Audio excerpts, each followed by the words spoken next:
Le stendine natalizie qua davanti abbiamo ancora d'intorno il cosiddetto dente cariato. Sulla sinistra, ieri sera dopo il Zoopalast c'è anche la stazione dello zoo, dove c'è Knut e così via.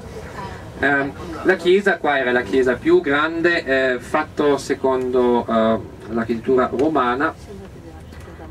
Architettura romana vuol dire che c'era anche una cripta, c'era un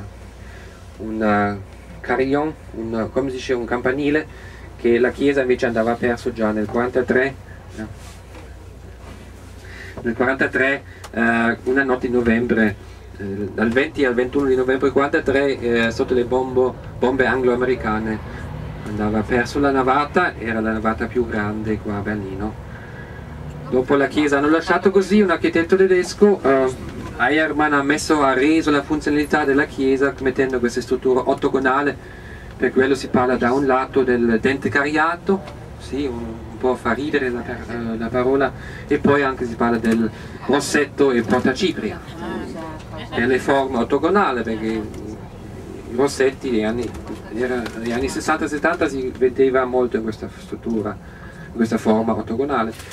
Qua vedete un monumento di alluminio, si chiama Città Divisa, e ricorda i 4 settori. Vedete qua a sinistra, se come fossero 4 settori che neanche si toccano, fatto da un materiale ma non si toccano. Allora questo spiega ancora molto la situazione della guerra fredda, quando l'hanno messo nel 1987, quando abbiamo avuto un anniversario molto famoso a Berlino, 750 anni di Berlino, il compleanno di Berlino, 2 anni prima della caduta del muro.